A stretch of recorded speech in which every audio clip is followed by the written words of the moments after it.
John Holmes, the infamous adult movie star with an insatiable desire, claimed to have seduced and made love to over 13,000 women. So, how did he get involved in the Wonderland murders? To find out, we need to step into a world where pleasure and pain converge, a realm where dreams give way to nightmares, and where the line between fantasy and reality blurs into a harrowing abyss. In the neon glow of Hollywood's seductive façade, a haunting aura of darkness surrounds a desolate house on Wonderland Avenue. Within those bloodstained walls, a wickedness arises that would sear itself into the annals of evil. 4 souls, their lives trapped in an eerie dance of drugs, greed, and the deadly allure of forbidden desire, met their gruesome fate in a nightmarish mix of violence. The darkness beckons, and the secrets of Wonderland Avenue demand to be unveiled. Prepare to be mesmerized.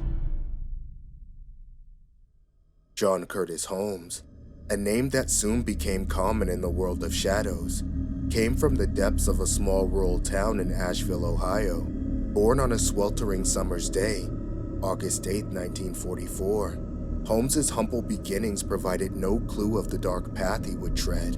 As the youngest of 4 children, his birth was enveloped in mystery. The absence of his father's name on his birth certificate hinted at a secret affair. His mother, Mary June Holmes, was only 26 years old at the time, but she had already weathered the rough storms of matrimony. Her union with Edgar Harvey Holmes, father to her 3 older children, had been an explosive dance of love and separation, their vows interwoven with the decoration of wedding certificates, bearing dates that marked both union and dissolution. At the age of 15, Holmes sought solace beyond the confines of his broken family. With his mother's reluctant blessing, he found refuge within the ranks of the United States Army, embarking on a journey that would shape his destiny. Stationed in West Germany, he traveled the dangerous terrains of war, his days consumed by the demanding duties of the Signal Corps.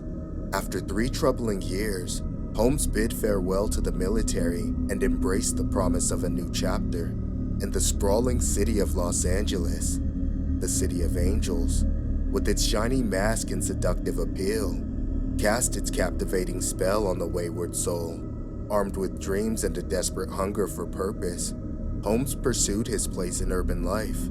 Yet, fate had a peculiar sense of humor, leading Holmes down a winding path of odd jobs and unexpected encounters.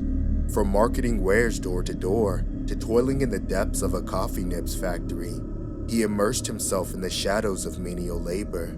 During his time as an ambulance driver, the wheels of destiny spun their complicated web, entangling his fate with a certain nurse named Sharon Gabini. During the late 1960s, while unemployed and recovering from an injury, Holmes embarked on a career in the pornographic film industry. It all began when he frequented a men's card-playing club in Gardena, where he allegedly met a photographer in the restroom. The photographer handed Holmes his business card and mentioned that he could find work in the underground adult film business. Taking the opportunity, Holmes started his journey by doing nude modeling for underground adult magazines and occasionally appearing in Loop or Stag films. In 1971, Holmes experienced a breakthrough in his career with the creation of an adult film series centered around a private investigator named Johnny Wad. The series gained popularity, leading to the demand for sequels.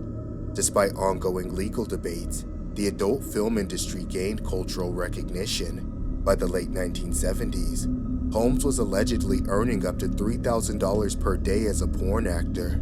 However, his increasing cocaine and freebasing use became a serious problem. Professionally, it affected his performance, leading to difficulties in maintaining an erection. To support his drug habit, Holmes turned to a life of crime, involving himself in drug trafficking for gangs, engaging in prostitution with men, and committing credit card fraud and petty theft. Apart from being a gay prostitute for money, Holmes was also featured in a gay adult movie. However, he quickly lavished the money he made on his drug addiction. On July 1st, 1981, a brutal and gruesome murder that came to be known as the Wonderland murders, the Four on the Floor murders, or the Laurel Canyon murders occurred at a rented townhouse at 8763 Wonderland Avenue in Los Angeles. The townhouse was occupied by a group known as the Wonderland Gang, which consisted of Ronald Lee Launius, William Raymond Deverell, Joy Audrey Goldmiller, Tracy Raymond McCourt, and David Clay Lind. The gang members were involved in drug use and drug dealing. A few days before the murder, on June 29, 1981, Launius, Deverell, Lind, and McCourt carried out a home invasion and armed robbery at the residence of Eddie Nash, a nightclub owner and organized crime lord. Holmes, seeking to gain favor with the gang, informed them about the potential robbery target, Nash's mansion. He provided them with information, including a map of the house. Nash was a prominent drug dealer who trafficked heroin, cocaine, and methamphetamine, while John Holmes, a porn star who had fallen into drug addiction and financial difficulties, was one of his reliable clients. The gang broke into Nash's house, impersonating police officers. They handcuffed Nash's bodyguard, Gregory Dials, and a gun accidentally discharged during the encounter. Nash's bodyguard, Gregory DeWitt Dials, was shot and injured. Fearing for his life, Nash cooperated and handed over the drugs, jewelry, and cash. The robbery humiliated Nash and left him seeking revenge. Nash suspected that the porn star John Holmes was involved in the robbery because Holmes had been at Nash's house multiple times that morning and had left the sliding door open. Dials was sent to retrieve Holmes for questioning and allegedly spotted Holmes wearing one of Nash's rings in Hollywood. Holmes was brought back to Nash's house, where he was allegedly tied to a chair, beaten, and threatened until he revealed the assailants' identities. In the early hours of July 1, 1981, a group of unidentified individuals, possibly including Dials and Holmes, entered the Wonderland house armed with steel pipes and proceeded to beat the occupants brutally. Richard was the first victim downstairs, while Ronald and Susan Launius were attacked in their bedroom. Upstairs, Miller and Deverell were beaten to death. The crime scene was incredibly bloody, prompting the police to record the scene on video, making the first use of video as evidence in a criminal trial in American history. The weapons used were believed to include hammers and metal pipes. Richardson's body was found on the living room floor. Miller was found dead on her bed with Deverell at the foot of the bed, and Launius was found beaten to death on his bed with his wife, Susan, gravely injured beside him. Susan survived the attack but suffered severe brain damage, permanent amnesia regarding the events of the attack, and physical injuries. David Clay Lind and Tracy Raymond McCourt were not present during the attack. Lind was at a motel consuming drugs with a prostitute, while McCourt was at his home. Lind later revealed information about the Nash break-in and its connections to the murders during the police interrogations. Holmes, who claimed to have been forced to witness the killings but not actively participate, fled to Florida with his girlfriend, refusing to cooperate with the police investigation. He was eventually charged with the murders, but a jury acquitted him in 1982. Lind died of a heroin overdose in 1995, and McCourt passed away in 2006. Despite the brutal nature of the murders, it took over 12 hours for the police to be notified.